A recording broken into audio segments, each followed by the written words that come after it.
Large-scale protests have emerged in China.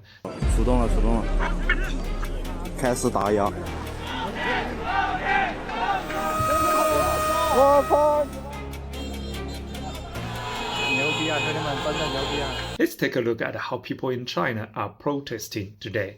On December 22, a food delivery rider was delivering an order to a residential compound in Changsha, Hunan province. According to the compound's new rules, the security guard did not allow him to ride his scooter inside.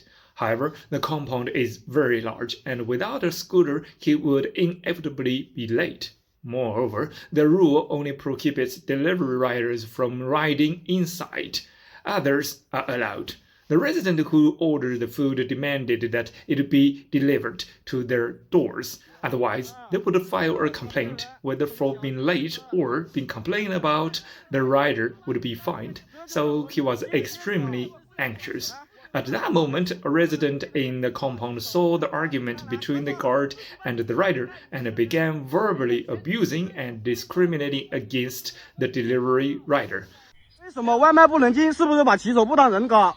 傻逼，不是把骑手不当人搞，是你自己没把自己当人看。 The rider and others recorded the scene, and the footage later circulated in delivery riders' group chats and online. Soon after, a large number of delivery riders gathered outside the compound, demanding that the resident who insulted the rider apologize. The reason for the protest was that the riders were insulted and discriminated. The goal of the protest was to demand an apology from the residents who hurled the insults.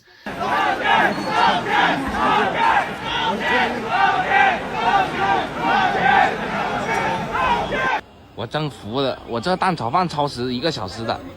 As the protests grew, more onlookers gathered as well. That night, Changsha authorities had to mobilize nearly 1,000 police officers to prevent the situation from escalating.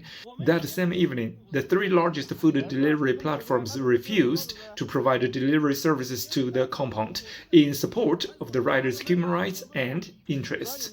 So, what are the characteristics of this protest? First, it was not a conflict between civilians and authorities, but a conflict among the civilians. Second, the authorities intervened to maintain public order and mediate.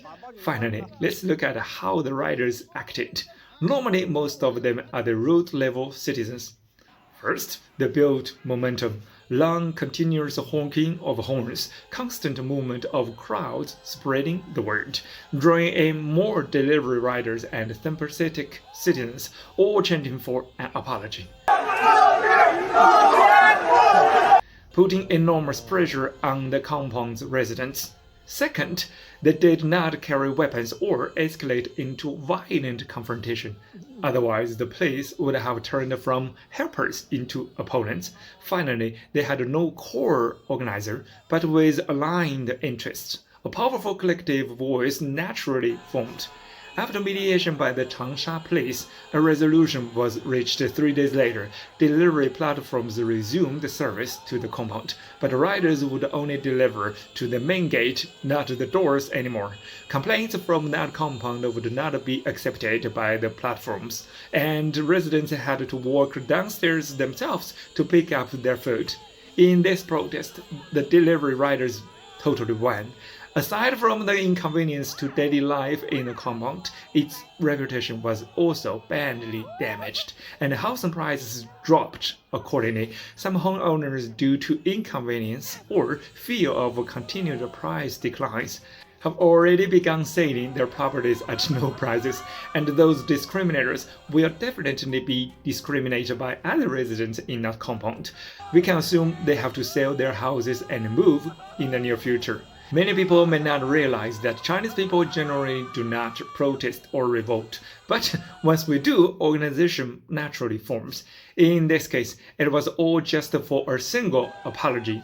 反正就是想让他们道歉，想让那个人道歉。我送过外卖不？他这样瞧不起我们送外卖的。 So we find it hard to understand why in many Western countries, especially the United States, there are million homelessness, yet they do not revolt. Why don't they organize? Why do they forget that there are more views than the population in the United States? Why would people rather die then unite. Are the American people naturally as docile as sheep? Follow me on Eastern perspective to see the world.